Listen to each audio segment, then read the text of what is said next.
An update about this feeling of suffocation at night. So just summary, I'm living with ENS. I did find some emails back when I had this nostril surgery, turbinate removal, both size complete, lower turbinate, the bigger one, 2010. So we are now in 2026, August. And I did mention that at some point, especially this winter, well, there was a worst period actually, I was feeling this suffocation at night. I do explain this in another video, but I want to give an idea about the mechanism, just add another point about this, how it's happening. I say that during this winter, I would wake up at night, and if I would not try to move myself, the diaphragm, so control my breathing myself, like intentionally, something like this, if I would let the body breathe, it would simply not breathe at all. So the breathing was not happening. And I did not time the delay that this was happening. I'm not sure how much I said at that video. I would say perhaps I'm just trying to just go back in my memory how it felt at that moment. I would say the inhalation, the breathing reflex did stop for maybe 8 to 10 seconds, which feels very long. Maybe it was more. Again, I didn't time with a watch. Feels it's just very long, and at the end of this period the body would, I would say, finally would take a deep breath. So it would just be pause for again that amount of seconds, and then the body would do something like this, exhale, maybe another one quickly, and then another pause like this. It felt completely just incredible to feel like this, because if you just rest in your bed, so let's say you are relaxed, so there is a different cardiorespiratory rhythm when you are relaxed or when you wake up at night. But if you just sit in a bed, lay in a bed, and just let your body breathe normally, you will see that there is certain frequency which is totally not that long. There are, to my understanding, I did search a little bit on internet how this breathing function it's sent to the brain, how it's regulated, and that would be the key word here. And there seems to be two mechanisms. So first, again, I do describe more in detail in another video. I don't want to repeat everything now here. With the first mechanism, it's I would say the regular breathing mechanism, the mechanism that kind of gives you this frequency of breathing, a normal breathing. I'm talking about a normal, healthy person. So we have on the air path inside, I'm not sure if inside the mouth, but inside the throat, upper airways, inside the nostrils, I believe, also inside the trachea, inside the lungs, along these air paths, if you want to do these cavities, there are sensors. And I say in that video, this sensor basically is, if you want, the tip of long neuron cells. These neuron cells, a neuron cell is not a tiny cell like most cells of the body. Neuron cell, it's a very long cell. Actually, there are neuron cells which start from brain through the spine cord that goes to the very tip of your last toe. So it's a long cell. So again, inside these air paths, there are these sensors which go inside the brain. So the tip of the sensor is feeling the airflow that you breathe in through the nostrils. I'm not sure about the mouth, but for sure somewhere in your throat as well. And then the rest of the cell is connected to your brain. And these cells feel the airflow.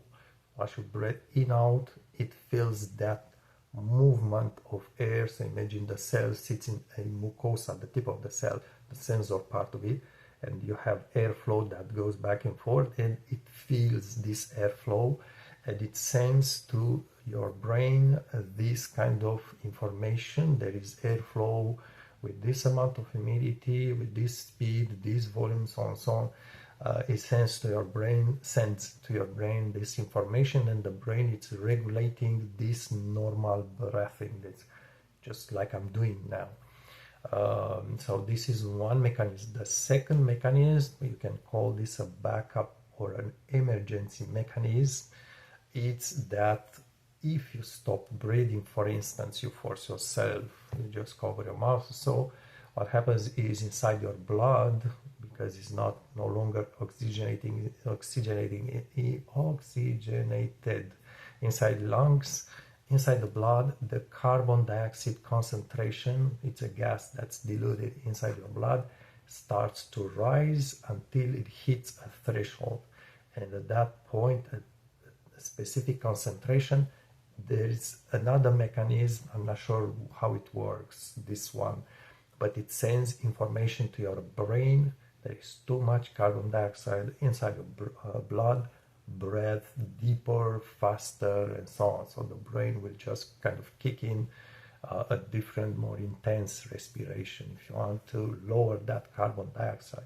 There's also obviously going to be as the carbon dioxide it's increasing, the oxygen level concentration inside your blood is going to decrease, but actually the body does not monitor the concentration of oxygen, only the concentration of carbon dioxide.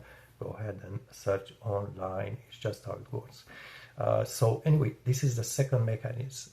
The carbon dioxide cleans if you don't breathe, and at some point the brain starts sending to your diaphragm a signal, breathe more, move more the lungs. So these two mechanisms, the first, the sensor of the airflow, those neuron cells regulate the normal, regular breathing. The second one,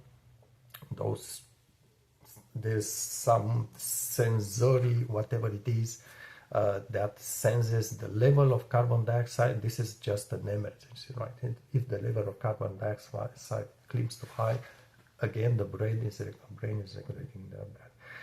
Why I'm talking about these two mechanisms, because I'm not a physician, I'm not a doctor, I didn't study this, I didn't measure in lab or something like this, but I'm just using my reasoning.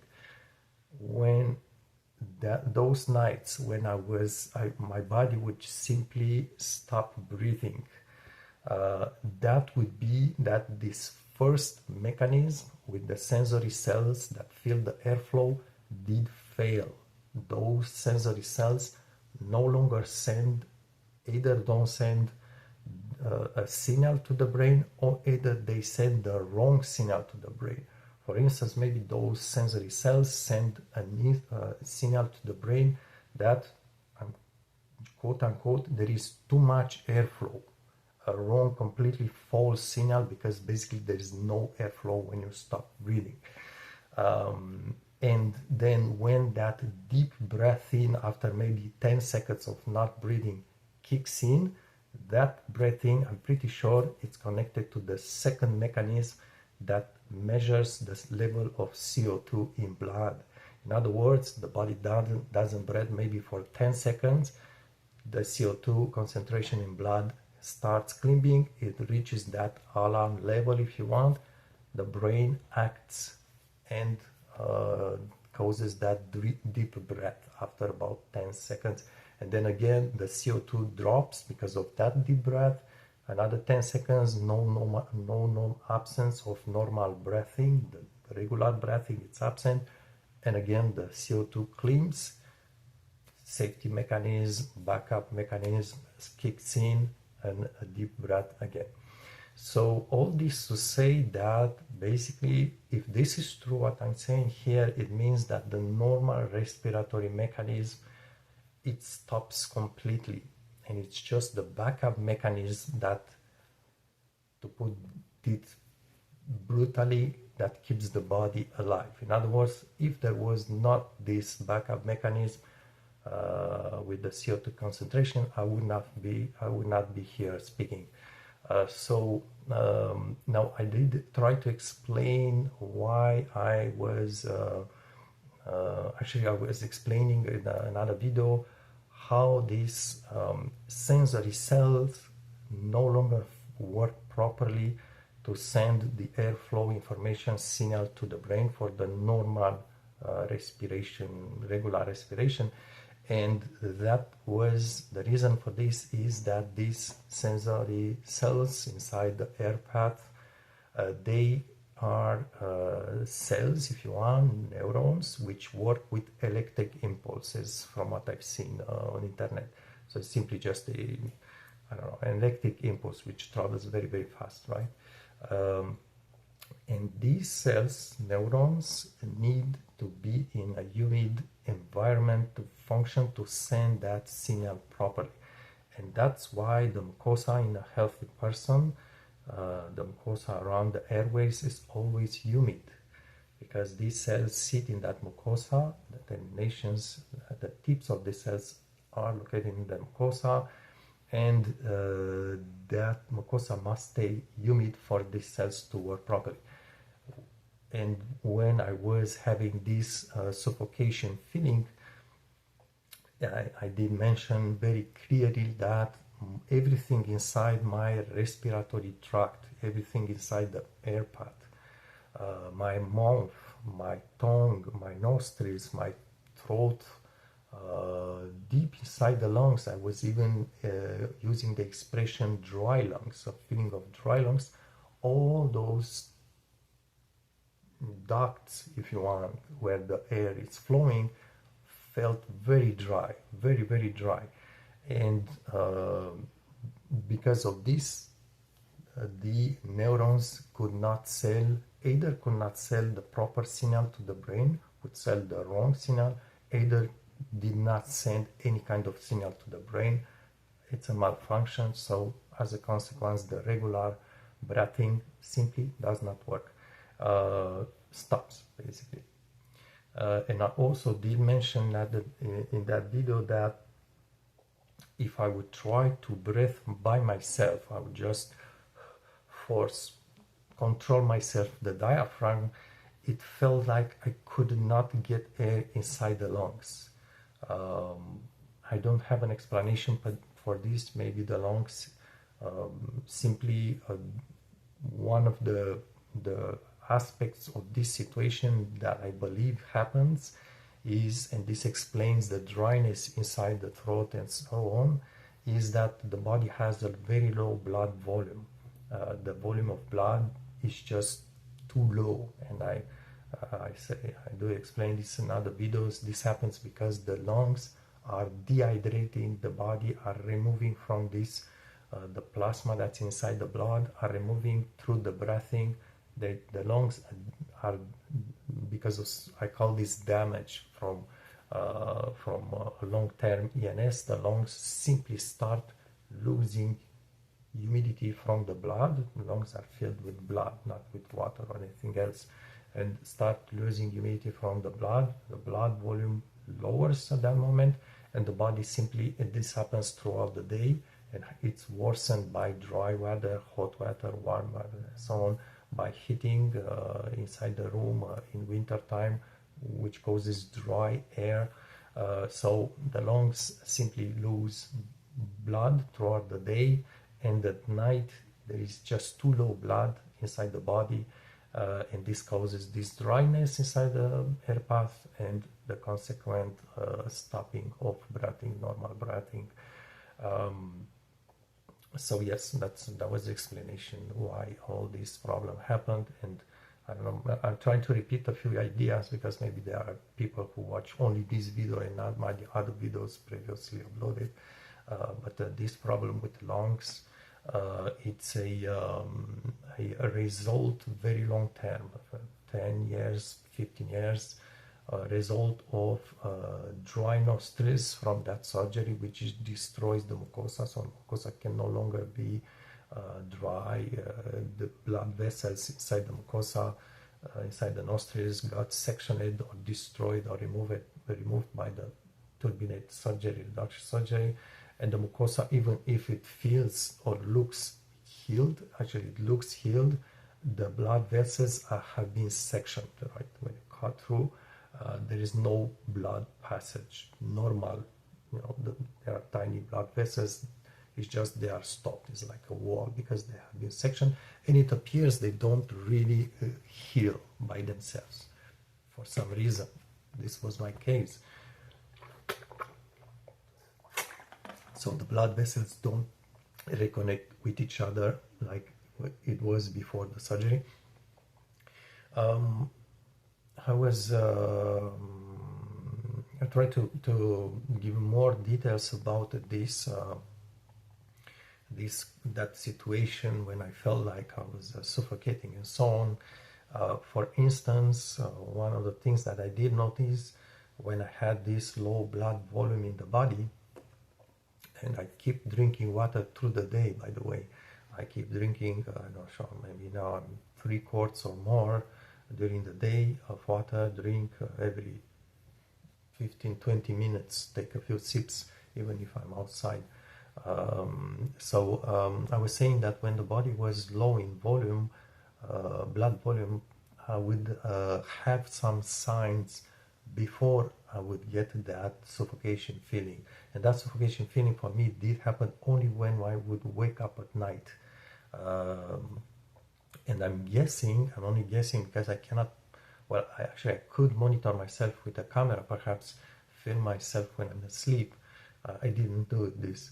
But I'm guessing when I was asleep in that condition, simply the body would just, stop breathing, and breath maybe every 10 seconds, that deeper breath triggered by the high CO2 levels. But I was saying that when I was in that condition with low blood volume, I had some signs. So the first sign is, as soon as I would lay in bed, within seconds, my mouth, everything inside would just dry, not start drying, but just become dry very, very fast, within 5-10 seconds of being laying in the bed. So really, really strange thing, really unusual. That's one sign. Another sign is I talk about cramps, especially in legs, or actually I think it's only in legs, but the whole length of legs, alternating between the legs, not just regular cramps, really just like being stabbed, something like this, kind of painful intensity of pain. That was again because probably low blood volume would cause the nerves that run inside the legs to become dry and react to this dryness by sending some wrong impulse to the brain. If I would, for instance, I would wake up at night, I was hungry, I would start eating something like a few pieces of bread. Then when I would go back to sleep, the cramps in my legs will get worse because why? I explained this in another video. Low blood volume plus volume of blood which concentrates in the intestine area for digestions means there is less blood in my legs, in the rest of the body, and that would trigger other problems with dry eyes and so on. Another issue with this would be that the heart would have, I did explain that, very weird pumping. I even feel at some point there is a pain in my heart. I think one of the valves start getting weak. Also when I would wake up in the morning, my heart would have this pounding which simply does not stop. I did check my blood pressure. My blood pressure appears to be fine. So I have one of those electric monitors.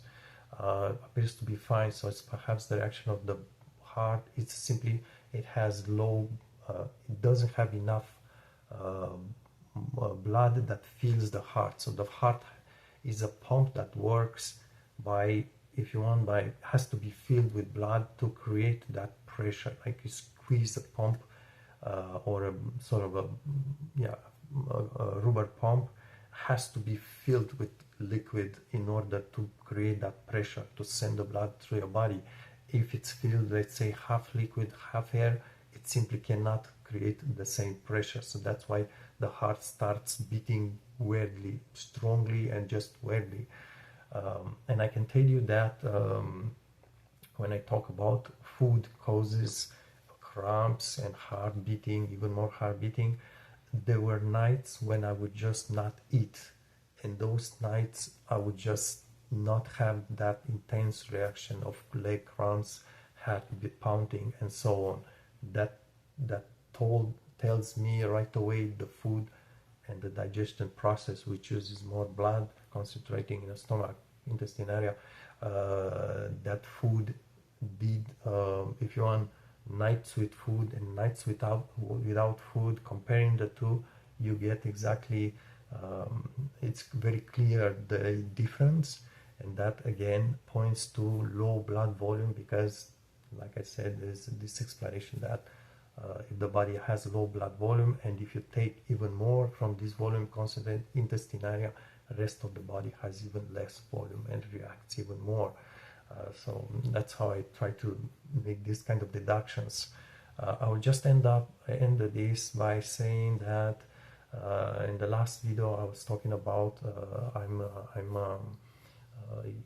I use humidifiers to increase the humidity in my room. Right now I need to have a relative humidity of at least 70% to 80% throughout the day, and also I need to just stay very little outside, especially when the air outside is dry. If it's raining, it's okay. And also when I stay outside where it's dry, the air is dry, I will not stay in the afternoon or evening, just in the morning, so the body has time to recover the amount of blood lost through lungs. But I was saying that it seems that this room humidity needs to be just higher. So how to say this, I tried to observe if my condition with lungs, which did deteriorate this winter, it's slowly improving, and I don't see this, quite the opposite. I feel like I need to increase the room humidity even more so I'm not sure what's going on with the lungs at this point. Do they stabilize? Do the problem with the lungs stabilize, or does it worsen? We'll see in the future. I'm going also to order one of, it's called a nebulizer. If you want a portable nebulizer, they sell this especially for kids. It comes with, it's just like a ultrasonic humidifier, but it's portable with a mask, and you keep that mask on your face, and it's just breathing more humid air, because keeping very high humidity in the room is not ideal. It can create mold on the walls and such, and especially in winter time, the high humidity in room, since I will not heat the room, is going to create mold, so it's not healthy. However, in winter time it's better, because I will keep the room fairly cold, and the colder the air, the better it is for lungs. Even cold air outside in winter time, from what I've seen till now, is not a problem for me. It does not cause the problem that dry, warm or hot summer air is causing. So let's see. So yes, this is my update. Maybe I'm going to update. I was planning to do more detailed video, putting all these elements together. We'll see if my brain is working for this or not. So just check out the channel for a possible update. Thanks.